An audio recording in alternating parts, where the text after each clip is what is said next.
Putin, who is he and what does he want? I believe he wants to be rich and personally secure. He is the first of those already. Yes, and I think that is important, putting together the financial side with the political side for these guys is a very important point. But I think he wants to be very rich and personally secure.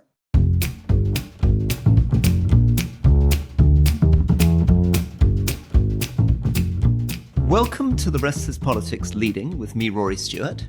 And with me, Alastair Campbell. And our guest today is Chrystia Freeland, who has held several very senior positions in the government of Canada under Justin Trudeau.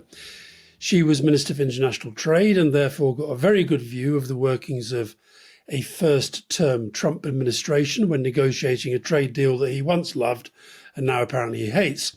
She's been foreign minister. She was Canada's first ever female finance minister. She's now vying with Mark Carney, having been deputy prime minister, to land the very top job. That's after Trudeau stepped down and Chrystia's resignation, one of the factors that led him to that decision. Now, whoever takes over, the Liberal Party leadership election is in early March and they've got their work cut out thereafter because Trump Mark II seems to have decided that Canada, or the 51st state as he calls it, is an enemy, whereas Russia is a friend. And the good thing about talking to Chrystia Freeland now is she knows a lot about Russia. She studied Russian history at university. She worked in Moscow as a journalist for the Financial Times. She wrote a very important book, Sale of the Century, on Russia's transition from communism to capitalism and oligarchy. She's also a fluent Ukrainian speaker because her mum was Ukrainian, so we can talk about that too. There is a lot to talk about, Chrystia, and we're very, very grateful that you're with us. Chrystia, it's a great pleasure to have you with us. I'm very tempted to begin you with what you're doing after this podcast, which is going to visit a dairy farm, because I was a member of parliament for one of our big farming constituencies, and Alastair is the son of a vet and the nephew of a farmer. I remember when I was campaigning 4 or 5 in the morning, the very, very distinctive smell and feel of being in a milking parlour, particularly when you have cameras around. So tell us just a little bit about that before we get on and take you back to the grander geopolitics. Give us a sense of campaigning, Canada, what you love about Canada, your constituency, and what you'll be seeing in your dairy farm. Thank you very much. And I am glad to start with farming because I am the daughter of a farmer. I grew up on a farm in northern Alberta, and actually the daughter-in-law of dairy farmers from Leicestershire, of all places. And in fact, my husband told my future in-laws that we were engaged in a dairy parlor. How's that? In a milking parlor. So I love farms. I know how important farming is to the Canadian economy and also to Canadian communities. A couple of weeks ago, I went back to Peace River, Alberta, where I was born, where my family farm still is, where my great-grandparents first homesteaded.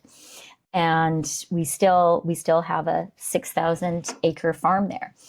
And for me, that's kind of at the heart of who I am as a person. Growing up on a farm, growing up with really hardworking farming people defines who I am in really important ways.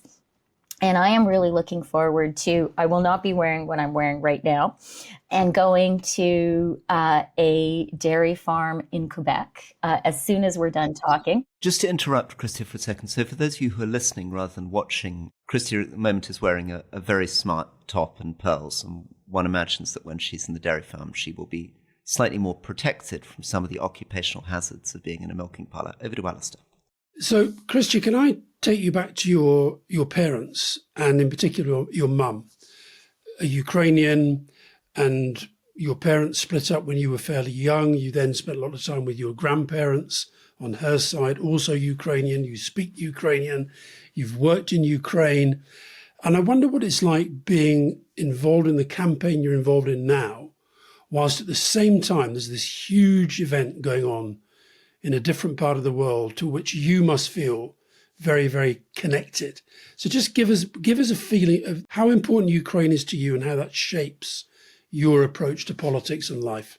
Well, I'm going to start, Alastair, by talking a little bit about how Ukrainian Canadians have shaped Canada, because Canada is a country, where we are very proudly bilingual, proud of our French and English heritage, working very hard on reconciliation with Indigenous people in Canada, and very aware of and proud of the contributions subsequent waves of immigrants have made to Canada. And Ukrainian Canadians have a really important role in Canada, especially in Western Canada, where I come from, because they were a crucial element of settling the prairies. And in fact, Canadian political leaders put out had ads in Ukraine to invite the Ukrainians to come settle the prairies. We were a little bit concerned about manifest destiny coming from the United States. Sound familiar? And Canadian politicians knew we needed to get people in the prairies. We needed to have farmers. And there's this great quote from Sir Clifford Sifton saying, "Give me a peasant in his sheepskin coat, his stalwart wife," that I guess would be me, "and their 6 sons, and they will settle our prairies." So that was really, the historic role of Ukrainians in Canada. They endured incredibly difficult circumstances. Like, they lived in sod huts underground their first winter, sometimes their first couple of winters when they came to Canada, and played a really key role in building my country, Canada. So that's the first thing I want to say about Ukrainian Canadians. Second thing, on Ukraine, as someone who is proudly Ukrainian Canadian, and my kids speak Ukrainian too, the poor little darlings have to go to Ukrainian school on Saturdays. My 15-year-old still does that. For sure, I have a personal connection with Ukraine and an understanding of Ukraine. But Canada's support for Ukraine has never been about our Ukrainian Canadian community. It has been about Canada recognizing that Ukraine right now is quite literally the front line, quite literally the bleeding edge in the fight between democracy and dictatorship in the world. It is the front line in whether we are going to live in a rules-based world where just because you have bigger armies than your neighbor and are a bigger economy than your neighbor, you're not allowed to decide one day you're going to change the borders and take over your neighbor. And when Putin launched his full-scale invasion of Ukraine, and even before that in 2014, when he invaded Crimea, I was an opposition MP at the time, Canadians understood in theory, I think, that standing up for the rules-based international order and standing up for the sanctity of borders was a good thing. I think President Trump has helped us to understand that our national interest is absolutely engaged in asserting that point. So that's why, from my perspective, it is so important for Canada to stand with Ukraine, and we will. So, Chrystia, you understand Russia well. You've written very powerfully about Russia. Can you give us a sense, if you were trying to articulate to a European audience, your sense of who Putin is, what his vision of the world is, what kind of threat that he poses, whether one should be worried not just about Ukraine, but the Baltics, Moldova? What kind of person is this? What's his vision of the world? Okay, well, Rory, I think that I'm pretty sure I am the only sort of senior Western elected leader who can say her stomach has been stroked by Vladimir Putin. I interviewed him in late 2000 when I was vastly pregnant with my first child. I was working for the Globe and Mail at the time. And at the end of the interview, he sort of touched my stomach and he said, I hope you have a son and I hope he is a very good hockey player. So my daughter, I ended up having a daughter, and she dines out on that story quite a bit.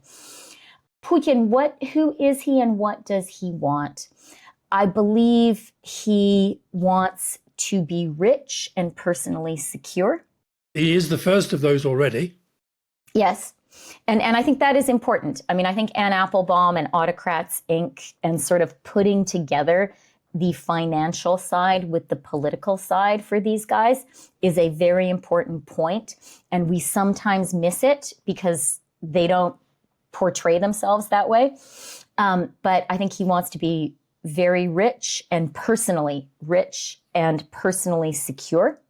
He doesn't want to be assassinated, for example, which is always a danger if one is an authoritarian leader.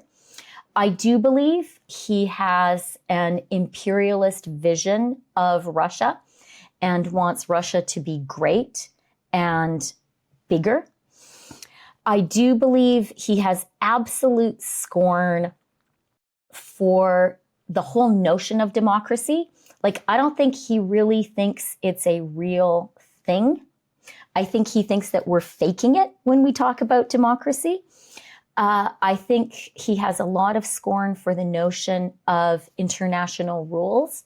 I think he's a great believer in the idea that the strong should do what they will and the weak should suffer what they must. And I think, crucially, he believes that his system, his way of doing things is better than ours. He thinks we are weak. He thinks we will cave.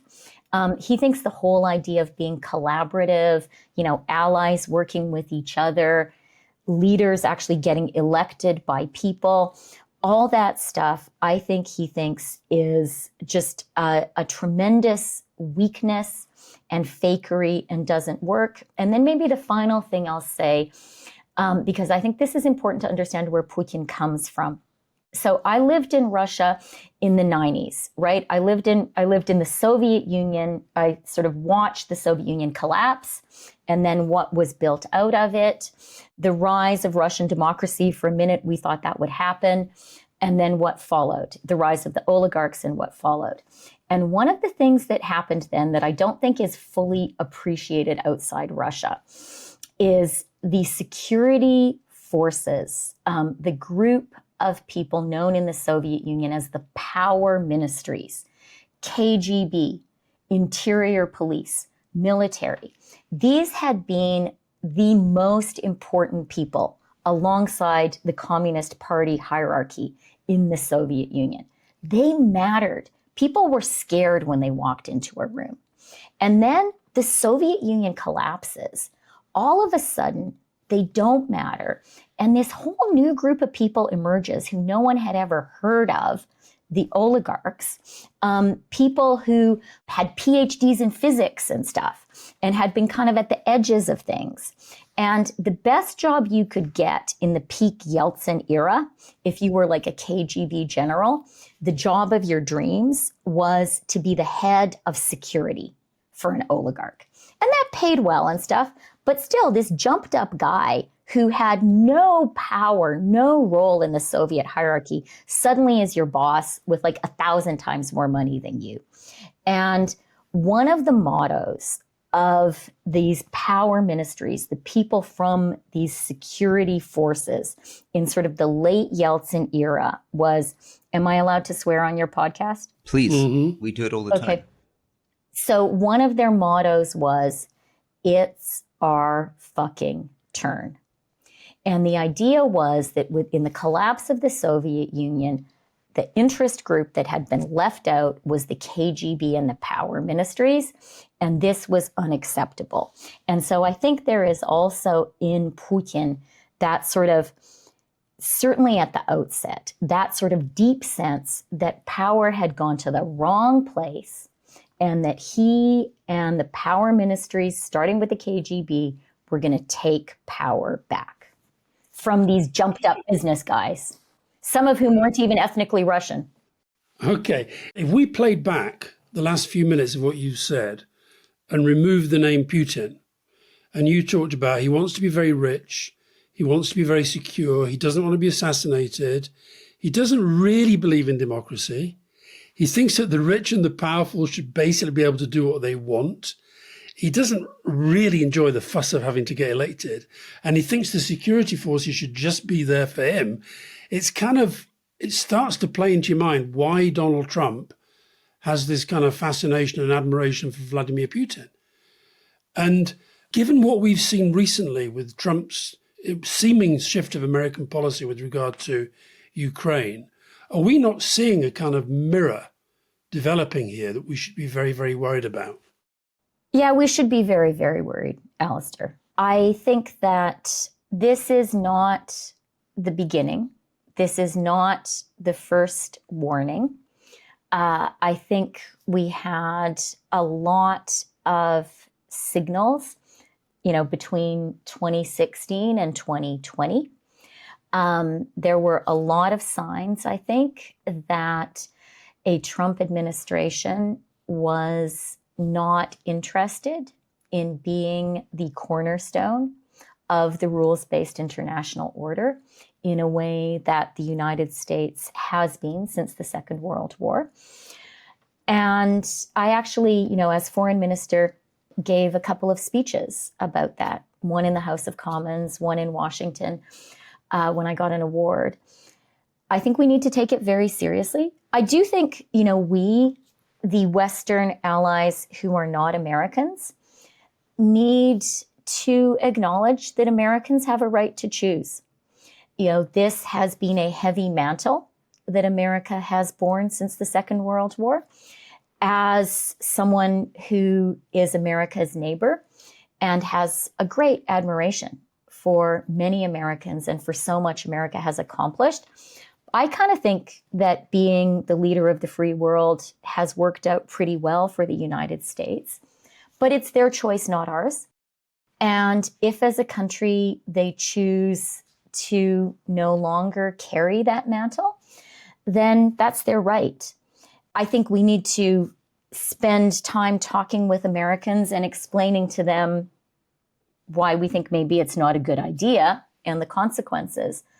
But I think above all, we, the Western Alliance, ex the US, need to be working very, very hard, and I would say with more disruptive urgency, on how we're going to work together with each other.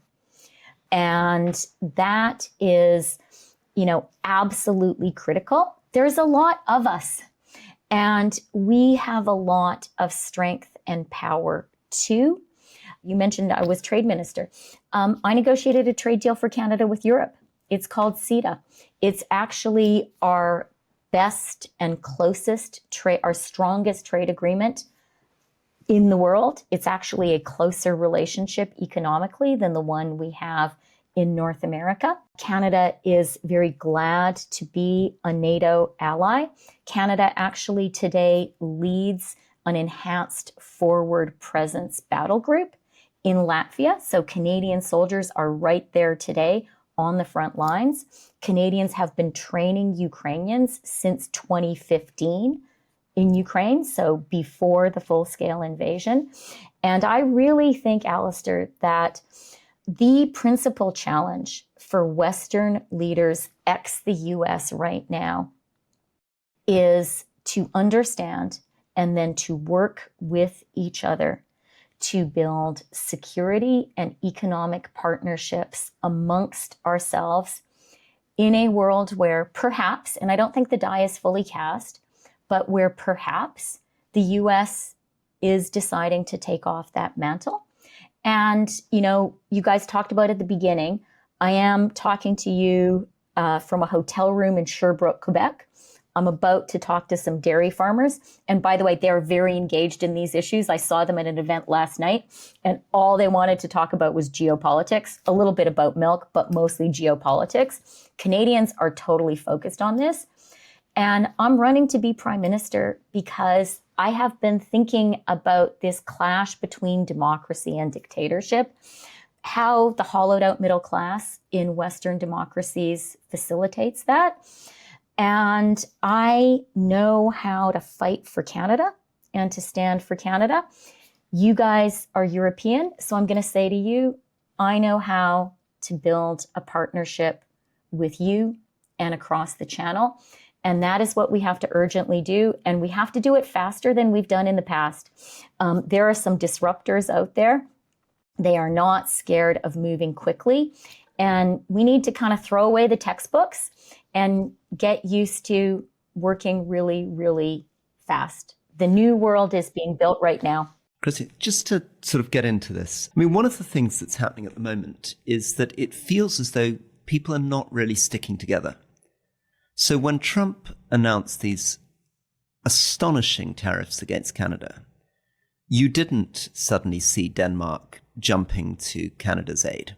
And vice versa, when Trump had a 45-minute call with the Prime Minister of Denmark and said, give me Greenland, you didn't really have the rest of the world standing up for Denmark. And you can sense this also with Britain. You know, there's a sort of slight tendency in the British government to think, well, maybe, you know, we'll be able to get a special deal with Trump. And while he's getting cross with Europe and Canada, we can come in through the back door. And obviously, he's going to try to use this sort of divide and rule. How is it that one begins to create a world where countries can line up together rather than at the moment, which is that Denmark, you get the sense, feels frightened of criticizing Trump. Jordan feels frightened of criticizing Trump, despite the catastrophic impact of what Trump is proposing with Gaza and aid to Jordan. How does one bring all this stuff together? How do we stop us all being scared individually and feeling that we don't want to annoy him? That is such an excellent point and a critical question, Rory. I think it starts with uniting the home team. You know, when I was getting ready for my first trade negotiation, CETA, our trade deal with Europe, we have brilliant trade negotiators. It's one of the areas where we have real national expertise because we are a trading nation and we're pretty small, so we need to be good at it. And our best trade negotiator is a guy called Steve Verheuvel. I think Canadians should put up a statue to the guy. And he kind of trained me. And he said, okay, you're going to think that this negotiation is all about what you say to the people across the table. But where it starts is uniting the people on your side of the table. And a trade deal succeeds or fails first based on the foundation you have built. And if your home team is united, you will succeed. And if your home team is divided, you will fail. Actually, looking at you, Rory, I realize the Brits might have an understanding of that point from your own recent experience. Anyway, so it starts with uniting the home team. And the great thing about Canada right now is our country is united in a way that we have not been in my lifetime.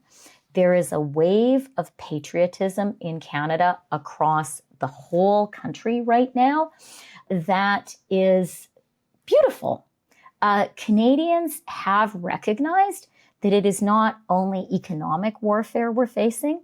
We recognize that our sovereignty is being directly challenged, and we get that we have to stand for Canada and fight for Canada. So we start there, and then the next step is, yes, get the rest of the world, starting with the democratic world, to understand this is a moment where if you kind of hope you're not going to get noticed, you are making a grave error. And what I would say to you Brits and you Europeans is stand with Canada, help Canada fight and succeed, and that will be better for you. Because if we get beaten up and trampled, and by the way, we have no intention of letting that happen to us, it's going to be easier to beat you guys up. So stand with us. If I am chosen as leader of the Liberal Party and the next Prime Minister of Canada, the first thing I will do is convene a summit in Canada of the Prime Minister of Denmark, the President of Mexico, two strong women, by the way, the President of the European Commission, the President of Panama.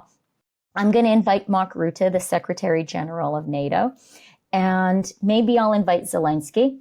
I think I should invite Zelensky. He likes being invited to talks which affect his future. I think we know that. Yeah. And we will talk about how to stand and fight together for the rules-based international order. We'll talk about, what I believe we need to be building, which is an ever stronger economic, but also security partnership between Canada and our democratic allies, starting with the EU, and the UK. And I think we should have the Norwegians as part of that too. Chrystia, are you at all annoyed, upset, surprised that there have been so few British voices that have come out in support of Canada? I mean, I've asked Rory, and he agreed that there might even be a case for his friend the King getting involved at some point. This feels like an existential threat that's being made. Once you start calling another country a state that belongs to another country, i.e. the US, that feels pretty existential. Is that how it feels to you? Yeah, it is existential. And, British leaders, European leaders should be calling it out.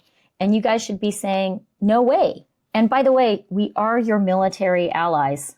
So remember that. And since I'm speaking to Brits, and my paternal grandfather fought in the Second World War along with two of his brothers, 3 Freeland boys traveled from Peace River to Britain to fight. One of them died. My grandmother was Glaswegian. She was a war bride. And actually, my father was born in Britain, in Dorchester, while his father was fighting. He was seconded to the RAF. Do remember, we stood up for you guys. Remember that great line? If we have to fall back to our dominions, we will. And we were ready. So I have great confidence in the British people. I think you guys understand democracy. You understand that capitulation is not a negotiating strategy. Canadians certainly understand that. And you will be better off if you stand with us now. Chrystia, you're now about to go pretty soon, I guess, into a campaign, your party at least, and possibly you as Prime Minister, against Pierre Poilievre, who has a particular vision of Canada, a particular way of doing politics. And clearly it's a vision and a way of doing politics that you disagree with because you're running against him. Can you tell us, for European listeners, a little bit about what he represents, what makes him apparently quite a successful, articulate politician, and why you think he's not the right course for Canada? Rory, I'm going to disappoint you because I'm not going to be a publicist for Pierre Poilievre. And I don't think it's really my job to describe what might be his appeal. But I will tell you my strategy for defeating him at the general election. And it is very much of a piece of this conversation we've been having. The ballot question in the next general election for Canada is going to be very simple. It is going to be who can fight for Canada, who can stand for Canada. Canadians get that. I said a moment ago that we have this wave of patriotism in the country. And it is so true. There's actually been a measurable decline in Canadians traveling to the US because Canadians are saying we're not going to go on holiday to the US this winter because they're beating us up. When we play the Americans at hockey or basketball, Canadian fans are booing. Not because we don't like individual Americans, but because we see our sovereignty is under threat, and that is not okay. So Canadians get that. The ballot question will be who can stand for our amazing country. And I can tell you who Canadians know cannot do it. And it is Pierre Poilievre. He's in a challenging position right now because he has spent the past couple of years denigrating Canada, talking Canada down, saying that Canada is broken. You know what it's like to be in the House of Commons. And there was one day when just the insults towards Canada were so terrible that I just couldn't stand it anymore. And so I stood up and I said, the Conservatives seem to have an inferiority complex vis-a-vis the United States. And I said, I sure don't. And that is true. And right now, the challenge for Pierre Poilievre, and as Prime Minister and Liberal leader, I will drive this home, is Canadians don't trust him to stand up to Trump. He is a maple syrup MAGA. The only thing he wants to do with President Trump is imitate him. The only job he wants is to be the apprentice. And in this critical moment for our country, that is not the person, I am utterly confident, that is not the person Canadians will choose to fight for us. Where did you stand in relation to you mentioned the hockey match, those amazing 3 fights in the first 9 seconds. Were you with the guys who threw the gloves off and just thought, right, I'm steaming in here? Was that a good thing for them to do? Yes. Cool. Yes, absolutely. I've got to say, whenever that happens in football, these fights break out. The commentator always said, this is the last thing we want to see on a football field. I thought that was the best ice hockey match I've ever seen in my life. Well, only except the result was not good. But there's going to be another game this week, and the whole country is going to be with our Canadian boys. When you resigned from the government, Donald Trump took time out to say that you wouldn't be missed and that you were toxic. And you mentioned earlier that when you have this great new summit, if you become prime minister, you can have all these women there. Did you feel when you were dealing with the Americans during those trade talks that there is a sort of misogyny going through his kind of politics? Have you ever had a sense of that? Or do you think that was just because he saw you as somebody who maybe got in the way of his kind of politics? I think it's because he saw me as a formidable fighter for Canada. And actually, when we had our meetings, when I walked into the room, he would say, oh, there's the killer. You've brought your killer today. And he actually said at one point, I mean that as a positive. And I think, a couple of things to understand about President Trump. He despises weakness and he can sense weakness. And there are some people who think the way to deal with President Trump is capitulation, sycophancy, that's the way international leaders can somehow get on his good side and that will work. I have never seen that work with him. I think he senses weakness and he sees an opportunity and he just pushes further and harder. I think what he respects is strength. And actually, he thinks it's a good thing to fight for your own country. After all, that is what he does. And the other important thing to recognize about President Trump, and we experienced this in the first Trump administration, is there can be a lot of rhetoric, there can be a lot of insults, a lot of yelling and kicking and screaming and terrible things said, things that, were never acceptable in polite international discourse in the past. But at the end of the day, I do think President Trump cares about a good economic outcome for the United States. He is alive to that. That matters to him. Remember the February 1st tariff threats against Canada? That was a Saturday. The stock market fell on the Monday. And as soon as I saw the futures trade down, I knew those tariffs would not be in place later that day. And sure enough, that was the case. And so our experience with President Trump was a lot of yelling, a lot of kicking and screaming. But at the end of the day, Canada's economic relationship with the United States is balanced and mutually beneficial. We uniquely have economic leverage over them. You guys, on your island may be thinking, oh, those Canadians, they're kind of cute. They play hockey, but they're much smaller than the Americans. How can they really matter? Well, the fact is we are the largest export market for the U.S. by far. The U.S. exports more to Canada than it does to China, Japan, the U.K., and France combined. That means a single Canadian prime minister can exert, standing by him or herself, has more economic leverage over the United States than China, Japan, the UK, and France acting together. And that leverage works. We've already had a trade war with Trump. He imposed steel and aluminum tariffs on us in 2018. We retaliated dollar for dollar, and it worked. A few months later, the United States unilaterally lifted the tariffs on our steel and aluminum. And what helps us further in this standoff with them is the stuff they get from us, they need. So after Trump threatened those 25% tariffs on Canada, the American Farm Bureau, which is an important Trump constituency, came out and said this is a bad idea. And you know why?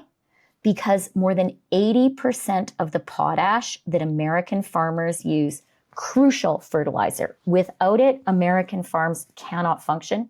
More than 80% comes from Canada. Aluminum, on which they are threatening to impose tariffs. Aluminum is basically electricity in solid form. So they are threatening to put a tax on their own energy at a time when they need more energy in the AI race with China. And so I am utterly confident that if Canada is united, strong, and smart, the economic fundamentals are such that we will get a good deal with the US. And President Trump has an excellent capacity, you're going to be surprised to hear me say that, an excellent capacity in a political leader, which is he is prepared to pivot. He'll try something. If it doesn't work, he'll do something different. And we saw that in our last trade standoff. He was like, oh, Canada's so bad. I'm going to tear up my trade deal with Canada. We fought for a couple of years. We renegotiated. The new deal for us is actually better than the old one. He gave it a new name. It used to be called NAFTA, and he said it really needs to be called USMCA. We said fine, and I believe that kind of, you have to give him an exit ramp, you have to give him some dignity, and I'm certain we can succeed. One of the challenges, I guess, when you become Prime Minister is we're now in a world where liberal progressives like you are being made to seem as though they're too slow, they're too inert. In some ways, the battleground of the modern world is between the kind of right, which is portraying itself as disruptors, dynamic, getting stuff done, breaking institutions, abolishing international aid, a new bit of news every day. And the center and the progressive left is made to seem kind of slightly status quo. It's all too difficult. You can't get stuff done. And maybe also slightly too woke, slightly too soft-edged, not really responding with urgency to a population that feels frustrated, that feels that, their housing's too expensive, cost of living's going up, everything's unbelievably slow, growth isn't delivering, their children are not going to be better off than they are. So how would a Prime Minister Freeland deal with that? How on earth does somebody from the centre progressive left get that sense of charisma, energy, dynamism, which at the moment feels like it's in risk of becoming the monopoly of the right? Yeah, so really good question, Rory. And you have talked about three weaknesses. One, being slow, two, being woke, and three, being soft. And I think we can't be slow. We have to be fast. I think we have to act with the fierce urgency of now. And I led a government effort that did that. Canada did a good job during COVID. We saved a lot of lives, and we did that by moving really, really fast because we faced, a threat to the lives of our people. And we did it in a united way across the country. So I actually do think this is a moment when government and leaders have to move fast. And part of the reason I'm talking to you guys is I want our allies across the Atlantic to be moving faster with us. I have lived through, as a journalist, disruptive moments in history. Collapse of the Soviet Union and the emergence of independent Ukraine, for instance. And I do believe there are these hinge moments, and in these hinge moments, you have to be fast. And I don't think, people in the center, liberals, we can't be slow. So I believe in moving fast. Two, is it a problem to be soft? Actually, I agree it's a problem to be too soft. And, when I talk about Canada's response right now, we need to be united, strong, and smart. And this is a moment when we absolutely need strength. For me, my version of strength is, comes from the core of who I am. And that is being a mother. I have 3 kids, And being a mother is the single most important thing in my life. As a mother, I hope my kids would say, I'm loving and caring. I try to be, but I am also ferocious in defending them. And I think we all know in nature, there is no creature more ferocious than a mother in defense of her children. And I feel today just incredibly passionate about the need for me to be ferocious in defense of all of Canada's children and all Canadians. So strength, absolutely essential. What about the woke bit? Was Justin too woke? Probably. But what I would say about that is this. Depends on how you define it. And what Canada cannot accept and what liberals cannot accept is to allow American political culture ever to take over our culture, and particularly today's American political culture to take over our culture. And what I do not accept is a notion that somehow strength means picking on and bullying the most vulnerable in your society. That is not true strength and never has been. And that is not how Canada works. We are a country that is proud of all the ways we're different from the United States. We are proudly bilingual. That is important. We are a country that believes that our diversity is our strength. We are a country that does have a social safety net. And I believe that social safety net gives us a lot of strength as a country and unity as a society. And I think it is very important not to let hard right culture warriors bully us as a country into thinking it somehow makes us stronger to pick on vulnerable people and to walk away from what I believe are essential Canadian values. Just on that one, we spoke a couple of times on the podcast to Mark Carney, who you're now, I know you're quite friendly. Isn't he a godfather to one of your children? He's a godfather to the benighted 15-year-old who has to go to Ukrainian school on Saturday. Yeah. Okay. And he was christened in a Ukrainian church in Toronto. Right. So you're clearly pretty close, but you're now rivals. Can I just jump in, Alastair, and say one thing about that? Because you'll be familiar with it, right? Like, this is a race inside the Liberal Party. We really are all friends. We all share liberal values. We all know that the job is to defeat Pierre Poilievre. And, you know, I'm 100% committed to that. I said, actually, when I stepped down from the cabinet, it was important for me to say to my constituents and to Canadians that I was a committed Liberal and I would be running to hold my seat in the next election.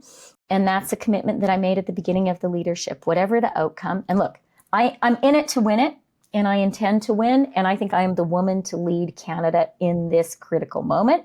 No matter what the outcome, I will proudly stand and run as a Liberal, and I intend to win my seat. I've been elected 4 times, and I intend to be elected a 5th time this year. Okay, well, the question I was going to ask was, when we talked to Mark, I sense, I mean, Mark is, you know, and I know, absolutely passionate about climate change, but understands, I think, politically that the dial, whether we like it or not, has moved. And I just wonder whether you feel the same, and that you feel that one of the reasons why, as Rory said earlier, the right does feel that it's on the march, is they've successfully weaponized the issue of climate, and it's put the progressives on the back foot. Yes, I do think that's the case. And, you know, I was the first candidate in this leadership race in Canada to say that as Prime Minister, I would drop a consumer-facing carbon price. I was the first one to say that. And everyone has now followed my lead there. And I said it for a very basic democratic reason, which is what we've heard from Canadians is that doesn't work for them. And, you know, there are hundreds of Canadian professors of economics who've said it's the best thing ever. The IMF loves the system that we have.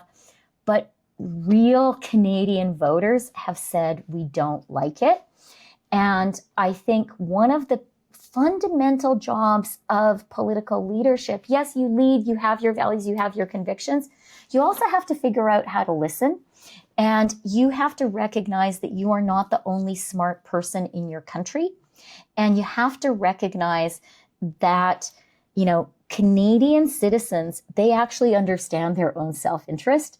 And if they're telling you something clearly, you need to listen. And I actually think that is something, as a reporter, I knew the value of listening. A good reporter shuts up most of the time and just scribbles or runs people don't even have tape recorders anymore, their phone. I've been now an elected MP for nearly 12 years. And one of the things that I've learned in that time is talking less, listening more. You have 2 ears and 1 mouth. That is what real democracy is, and that is what actually works. Chrystia, my last question, and then I'll hand back to Alastair. We were both people who made our professional careers in the 90s, which felt, like the great moment of the liberal global order. And then we both became members of parliament just after the beginning of the social media age, the moment when Twitter and Facebook were really beginning to have their tsunami effect on politics. I wonder whether you could just reflect on what this world of politics has become, how it's changed over the last 12 years, and what are the conditions that are making it feel so very different from the world that we knew in the 90s?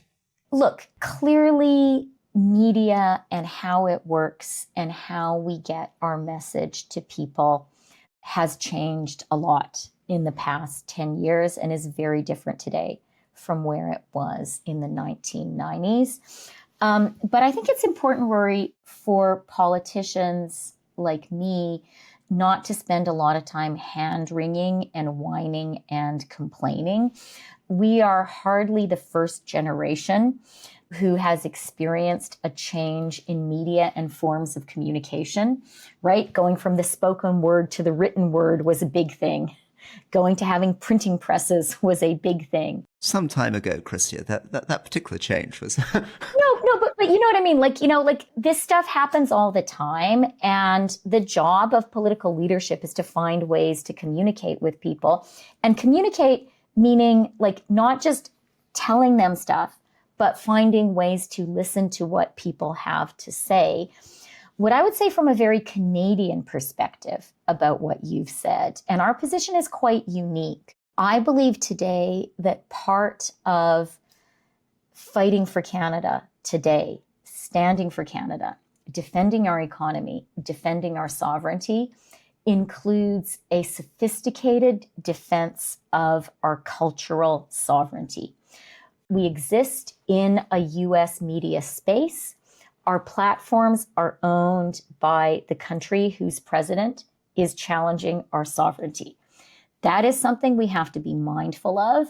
And I believe very strongly that we need to think urgently about supporting Canadian content, Canadian media, ensuring we control our platforms.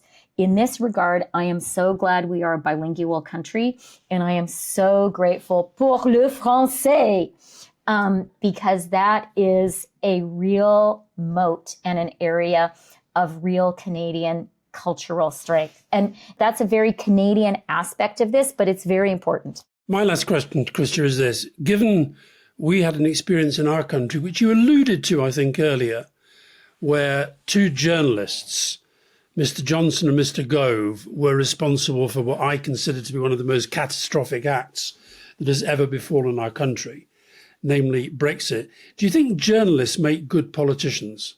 Well, I'm a journalist and I think I'm a good politician. So there's at least one example. And I'll give you another example. Volodymyr Zelensky.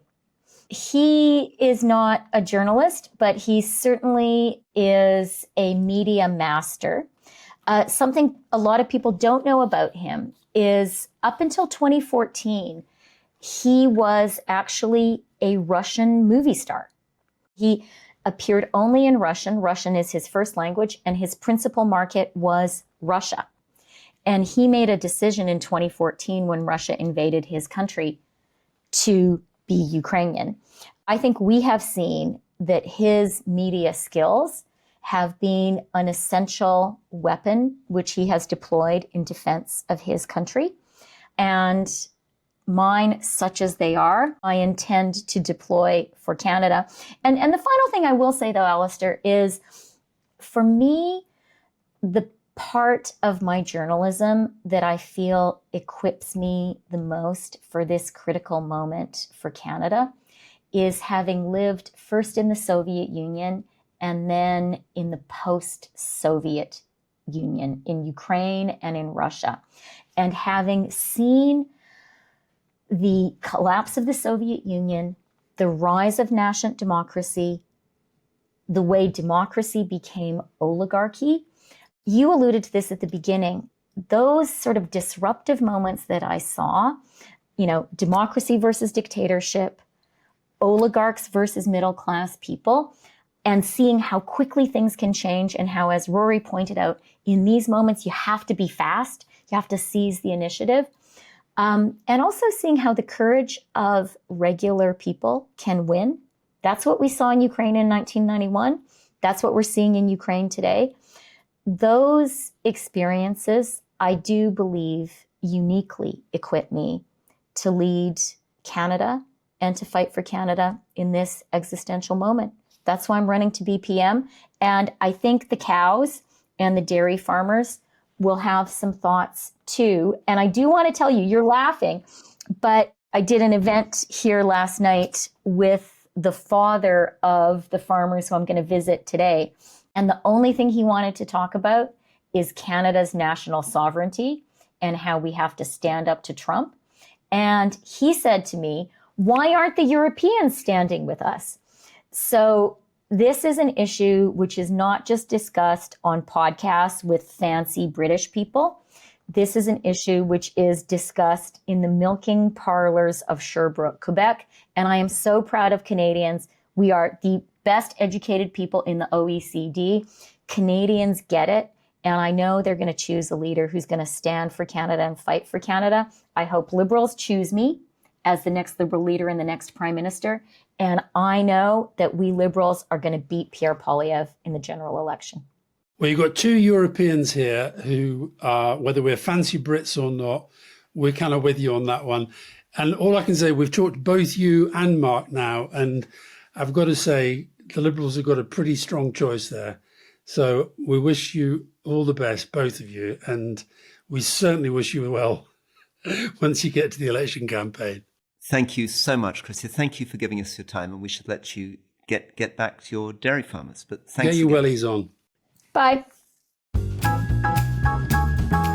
So, Alastair, we have interviewed a number of Canadian politicians now. We interviewed Mike Ignatieff, who was a leader of the Liberal Party. Yep. We've interviewed Mark Carney, and we've interviewed Chrystia Freeland. And, of course, the last two are vying at the moment for who's going to be the next leader of the Liberal Party and Prime Minister. I mean, the first thing is, often when I go to Canada, Canadians can be very self-deprecating and describe their politics as being a bit parochial and budget. But in fact, what strikes me consistently in our interviews with Canadians is that amongst other politicians who might be more kind of standard street politicians, there are people with these extraordinary international experiences, public intellectuals like Michael, famous central bankers like Mark Carney, distinguished journalists. And I could add to it, Catherine McKenna, who was Trudeau's environment minister, Chris Alexander, who was an immigration minister under the Conservatives, who'd been the deputy UN special representative in Afghanistan and Canada's ambassador to Afghanistan.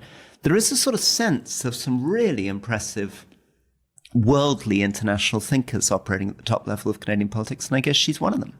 No, I agree with that. I think that, I said to her at the end there, if you put Mark Carney and her against most kind of top flight people vying for leadership in most parties around the world, they're both very, very impressive.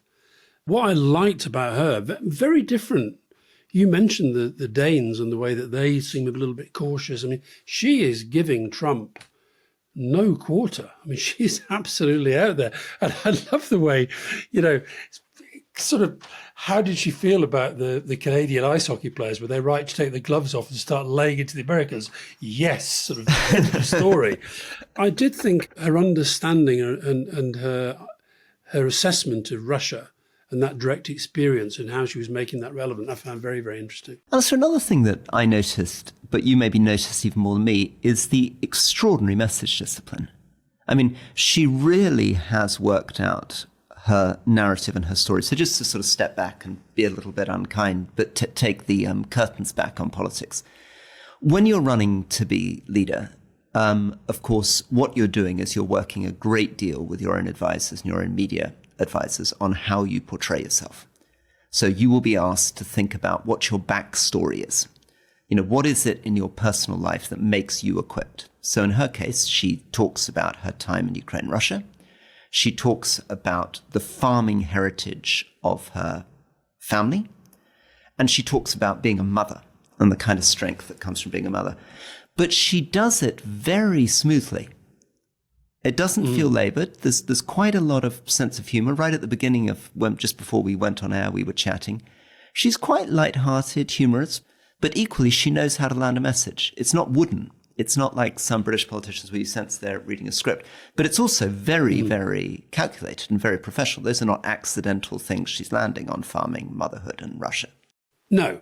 However, I thought that whether it was you about woke or me about, well, actually me about woke as well, is Justin Trudeau woke? A bit too much. I mean, she was very direct. Took a little bit of time to think sometimes about answers. No, I thought she had an energy there that was very powerful as well. So it's going to be an interesting contest. The vote for the leadership is on March the 9th. Because Trudeau is stepping down as Prime Minister, either she or Mark Carney becomes Prime Minister. And then within a certain time period, they have to take on Poilievre for the next election. Can I just finally just come in once more? I mean, if you were, let's say you were working for a Prime Minister and you were trying to assess somebody's communication skills, their media performance as a politician, what would you say her really strong and less strong points were? If you were, let's say you were thinking that she was going to be a British Prime Minister going out in front of the media, what do you think her strongest points are and what maybe less strong? You know, when we talked to Mark Carney and he talked about his strength is his weakness, so he's, and all that, I think with her it's the same.